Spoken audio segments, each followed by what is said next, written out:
स्वागत है दोस्तों हमारी आज की नई कहानी जिसका नाम है आत्मसम्मान। यह कहानी है सरोजा की, जो एक मध्यम परिवार की स्वाभिमानी लड़की है। वो एक सर्वगुण संपन्न लड़की है जो पढ़ाई के साथ साथ घर के कामों में भी कुशल थी। आज सरोजा को देखने लड़के वाले आने वाले हैं। लड़के वाले ऊंचे घराने के थे, इसलिए सरोजा के माता पिता उस शादी के लिए तैयार थे। उन्होंने लड़के की कोई जांच पड़ताल भी नहीं की, क्योंकि वह बड़े घराने की थे। लड़के वाले आए, सब ने सरोजा को पसंद कर लिया। देखने वालों में एक उसकी हमउम्र लड़की सुधा भी थी, जो उससे मिलने उसके कमरे में भी आई। सुधा ने सरोजा का माप लिया और कहा, आपका माप तो बिल्कुल मेरे जैसा है। मैं ही आपके कपड़े सिलूंगी, देखना एकदम अच्छी फिटिंग के होंगे। सबके जाने के बाद सरोजा ने अपनी माँ से पूछा, माँ वो लड़की कौन थी जो मेरा माप ले रही थी? माँ ने कहा, ठीक से तो मुझे भी नहीं पता, पर शायद वो दूर के रिश्ते की बहन है। सरोजा और बलदेव का रिश्ता पक्का हो गया।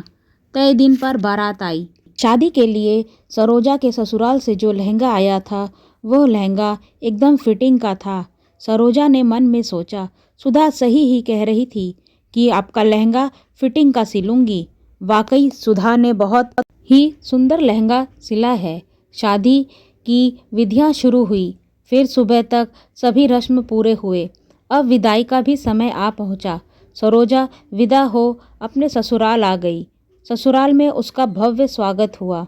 एक हफ्ते तक तो शादी की अलग अलग रस्में ही चलती रही। सरोजा को ये सब सपने की तरह लग रहा था।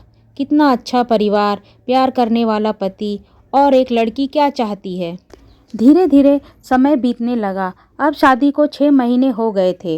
अब सरोजा कुछ खुला खुला महसूस कर रही थी। मतलब अब उसके मन में जो नए जगह की शर्म और डर थी, वह दूर हो गया था। अब वह घर में कहीं भी कभी भी आने जाने लगी। तब उसने महसूस किया कि सुधा का घर पर दखलंदाजी है, खासकर उसके पति पर। अब सरोजा थोड़ा ध्यान देने लगी तो उसने देखा सुधा उसके पति के आगे पीछे कुछ ज़्यादा ही घूमती है। फिर सरोजा ने घर के नौकरों से थोड़ा थोड़ा पूछना शुरू किया। सारी बात का पता चलते ही सरोजा के पैरों तले जमीन खिसक गई। उसने सोचा भी ना था कि उसका पति उसे धोखा दे रहा था। वो जिसे अपना सब कुछ मानती थी, वो तो उसका था ही नहीं। वो तो शुरू से ही किसी और का था। सरोजा के आत्मसम्मान को ठेस पहुंची थी। उसका आत्मसम्मान अब उसे वहां रहने नहीं देना चाहता था। सारी रात वह इसी उधेड़-बुन में लगी रही कि अब आगे वह क्या करे।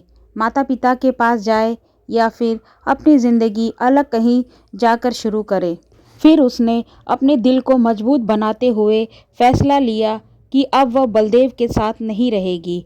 वह कहीं दूर जाकर अपनी ज़िंदगी की नई शुरुआत करेगी, पर यहाँ अपने आत्मसम्मान को मारकर नहीं रहेगी। और सुबह होने से पहले ही वो घर छोड़कर चली गई। उसने अपनी ज़िंदगी की नई शुरुआत की।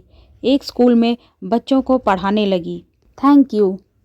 Please like and subscribe my channel.